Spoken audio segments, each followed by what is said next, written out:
Hello again. In this new video, we are going to study a new concept. Again, continuous compounding, but under continuous compounding, this time we will also assume that the payments are made continuously in a year.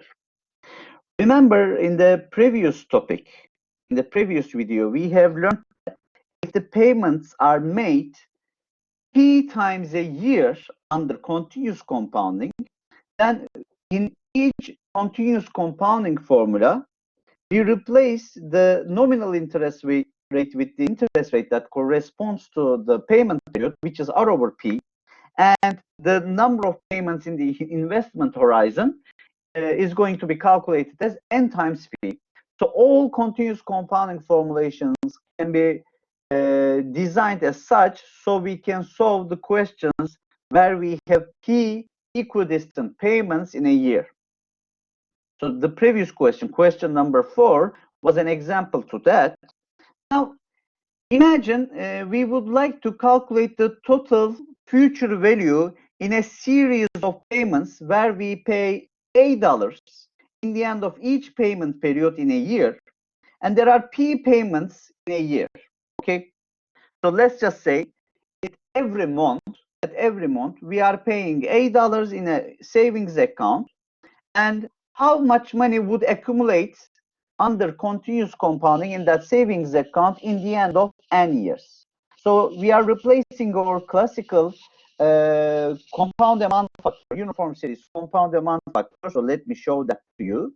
The uniform series compound amount factor under continuous compounding was equal to e to the power Rn minus 1 divided by e to the power R minus 1.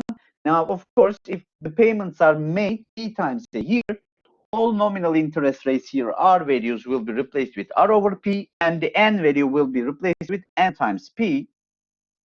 Now, this is exactly what we are doing here. So we have e to the power R over P minus 1 in the denominator, and in the numerator, we still have e to the power Rn minus 1. So this is how we calculate the compound the amount or the future value of this uniform series of payments, which are made P times a year. Now, at this point, we are going to assume something else. Now, what happens instead of making P equidistant payments at equal amounts? Now, in that case, you see in a year, you are just depositing A times P value, right? So at each payment period, you are depositing amount of A. So in a year, a total of A times P, will be deposited. Okay. Now let's just say instead of making equal amounts of $8 deposited into the savings account in a year, what if we continuously pay this amount? Instead of discrete payment points, what happens if we continuously pay this amount or continuously deposit this amount in a year? So what does that mean? Let's just say in the end of every month, you are depositing $10,000. And this means in a total, in a year, you are depositing $120,000, okay, in total. Now imagine this. Instead of making discrete payments at the end of periods, we are just opening a water tap, okay, turning on a water tap, and that water tap is flowing this cash into your savings account at a continuous speed, okay, at a continuous rate. So what does that mean?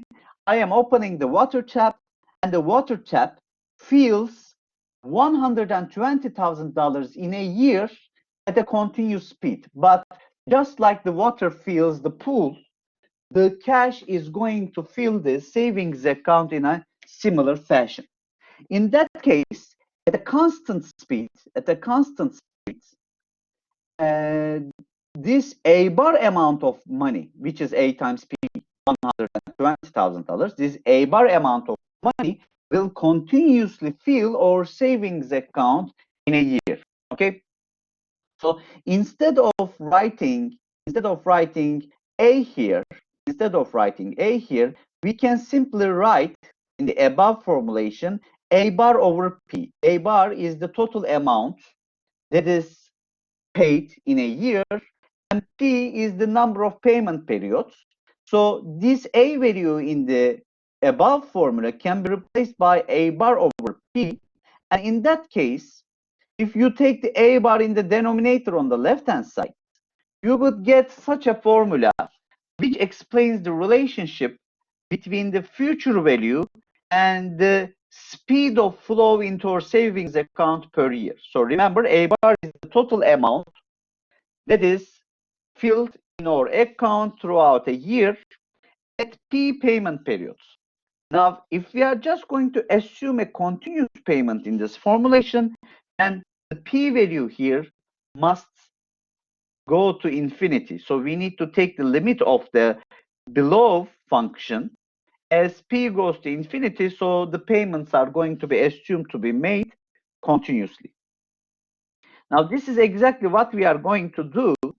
And in that case, of course, the numerator will not be affected at all because there is not a P value in the numerator, but in the denominator, you would have e to the power r over P minus 1 multiplied with P, and that value will converge to r exactly. Okay, it will converge to r exactly. Why? Because remember, if you take the limit of e to the power r over P minus 1, as P goes as r actually as P goes to infinity, then in that case, that value is just going to converge to r over P, and that P values will be cancelled out, and all you are going to get is just R value. So this factor is the compound amount factor for a continuous payment of $8 in a year. Now, you may think that how can the payment made continuous? I mean, if you are going to pay your debt in a savings account, of course, they will ask you to pay this amount at equidistant time points, such as in the end of every month. So if you are going to do this, how can the continuous payment be possible? Actually, it is possible, especially in this global trade environment. You see, there are some e-commerce companies which are making continuous trades through their websites. Okay, imagine Amazon.com, and in Amazon.com, the company is basically making sale at every second in a year, right? I mean, from different parts of the world, from different geographical locations, different people are making purchases and making payments to Amazon.com almost at every second. Basically, the money is flowing into the accounts of Amazon.com at every second. Therefore, if you think the seconds as moments, in that case, the money is flowing continuously into the accounts of Amazon.com. So the payments are made continuously. Now, at this point, we are just going to assume that the speed of the payments are constant through a year. Okay. Of course, there will be functions where the payments are not made continuously. Of course, we are not going to study these in our course, but actually, these are more realistic assumptions. Now, let's just say Amazon.com is making sales in a year at constant speed of A bar dollars. So A bar dollar is a very large amount. And this A bar dollar is the total sale that Amazon.com that is making throughout a year. And therefore, it is a measure of speed. So the question here is this: if that money is deposited in a continuously compounding savings account, what would be the total amount accumulated in the end of the investment period? If every year the inflow amount to the savings account is A bar dollars with a continuous speed, so that what does that mean? This money is not invested in the end of the year. It is not invested in the beginning of the year. It is not invested at discrete time points. It is continuously flowing into the account so that it will fill the account with A bar dollars in a year. Okay. So the question is, how much money would be accumulated in the account in that case? And we are going to calculate this with this formula, with F over A bar. Now you see only thing that is changing here, the A bar value, which is the continuous payment rate in a year, and in the denominator, the value is replaced with R. So our formula here is replaced as e to the power Rn minus 1 over R. Now, this is the continuous compounding compound amount factor for continuous payments. And you see in that compound amount factor, we see A bar in our formulation instead of A, because the A value is a discrete payment made in the end of discrete payment period. However, A bar value is the continuous payment that is made throughout a year. So in these compound amount factors, the A value replaced with A bar value. And again, we see square brackets because the square brackets are indicating the continuous compounding. Now, continuous payments are not actually important under discrete compounding. They are meaningful under continuous compounding. And in the previous page, we have computed the continuous payment compound amount factor for future value, and that is e to the power Rn minus 1 over R. Of course, there is a continuous payment sinking factor which converts the future value into the continuous payment value per year, which is A bar over S, and that is basically the multiplicative inverse of the above formula. We have two more formulas. Now, if somebody asks you the principal amount which will be recovered with a continuous cash flow of A bar dollars in a year under continuous compounding, in that case, you are going to multiply, I'm very sorry, vice versa. Let's just say you have a principal amount that is invested in your account right now, and you are just going to continuously withdraw an amount of money in a year with a constant speed. If the question asks you this constant speed of money that you can withdraw per year, then you are going to multiply your principal with this factor, the continuous payment capital recovery factor, and again, with the same logic that we have applied in F over A or F over A bar or A bar over F, we are just going to replace the formula with the p value introduced in them, and that value will be R times e to the power Rn divided by e to the power Rn minus 1. Now, in fact, if you multiply A bar over F with F over P, according to the formula that you see here, which is e to the power Rn, right? E to the power Rn. In that case, you will get A bar over P. So if you multiply A bar over F with F over P, which is e to the power Rn, you exactly get this formulation, as you can see. Similarly, P over A bar will be obtained by multiplying F over A bar with P over F, which is dividing the F over A bar formula with e to the power Rn, and you would exactly get the continuous payment present worth factor. So you can use either one of these values with the formulations introduced here in the questions, and in fact, you can identify these values in a third table here. So let me show that to you. So you see we have a third table here, and in this third table we have a header, compound interest factors for continuous compounding and continuous payments. Of course, single payment factors or the gradient series factors at this point are not important. Therefore, in this third table, we only have two columns, which shows us the continuous payment compound amount factor and the continuous payments capital recovery factor, which are f over a bar and a bar over p in this presentation file. Now, the second and the third values are basically the multiplicative inverse of the previous values. So there are not, we do not see any necessity to tabulate them in this table. You can basically identify the multiplicative inverse from this table, third table, to find these values and solve your questions. All right, so let's solve this question number 5 to practice the continuous payment case.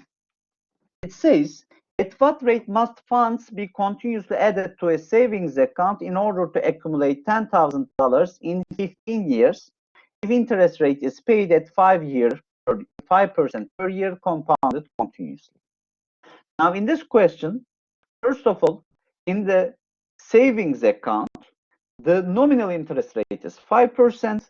However, the compounding occurs continuously. Okay. And the question is asking this, we are going to deposit, deposit or funds or cash into the savings account continuously, because it says it is continuously added.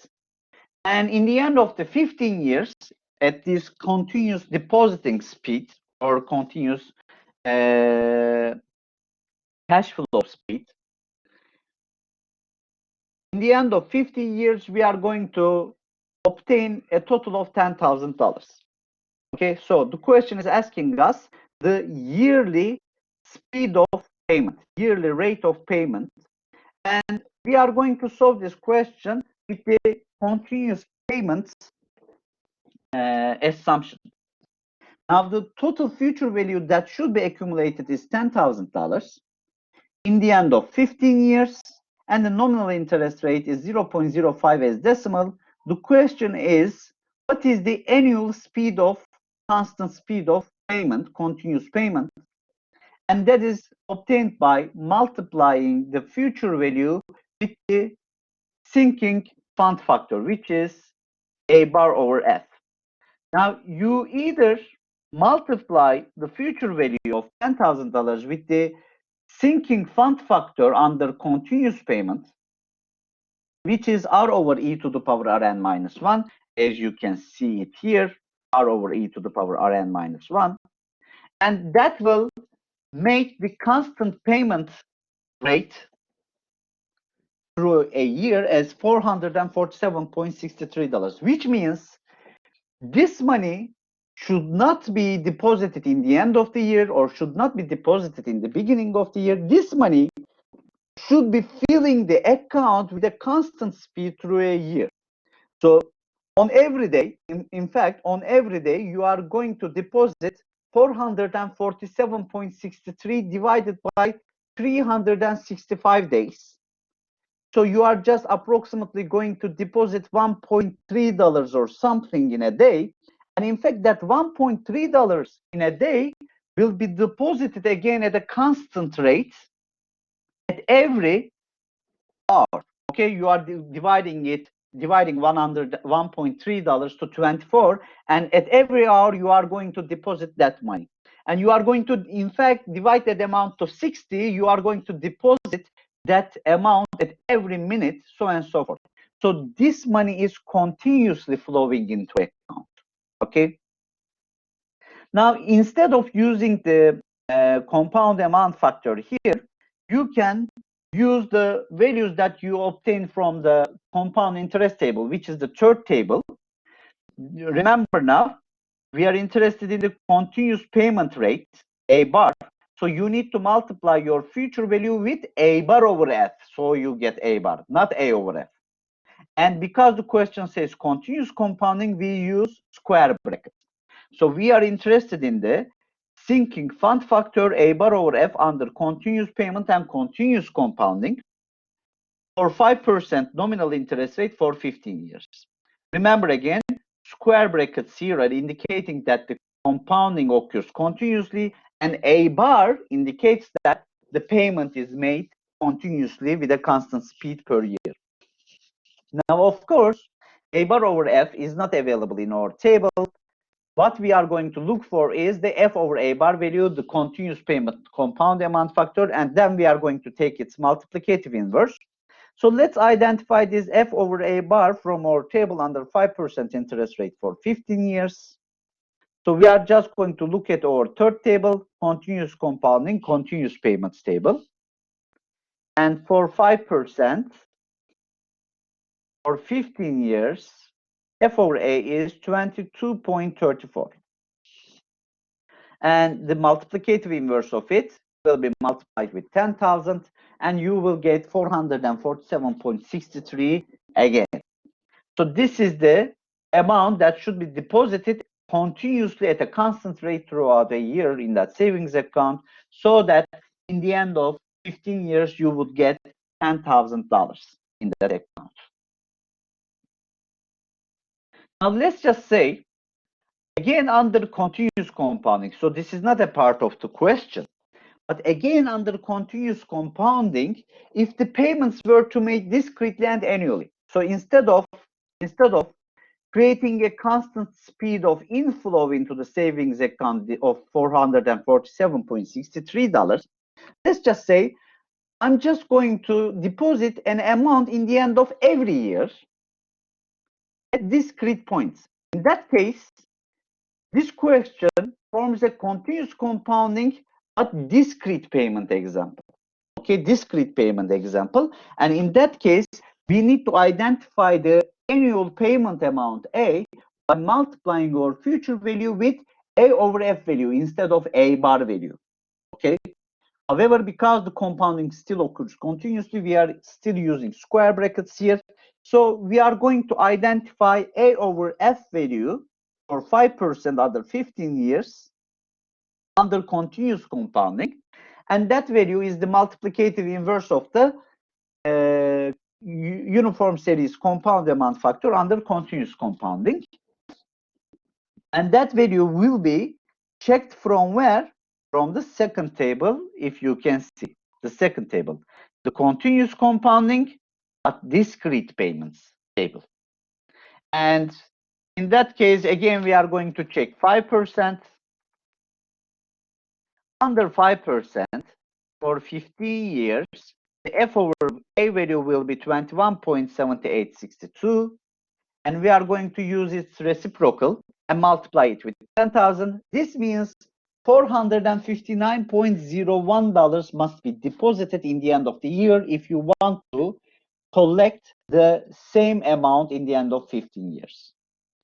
So under continuous compounding, if you promise to create an inflow at a constant speed throughout a year, then only a total of $447.63 you must deposit.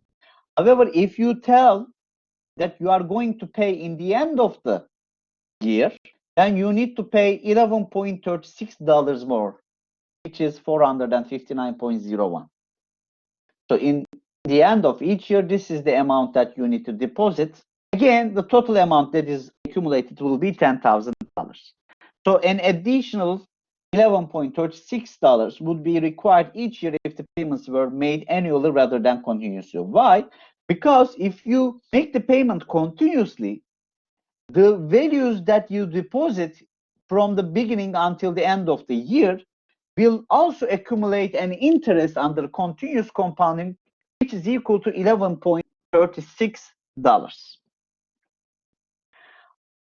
All right, so this is the topic, this is the continuous compounding, continuous payment topic, and you can solve many other examples from the problem set file, and also you can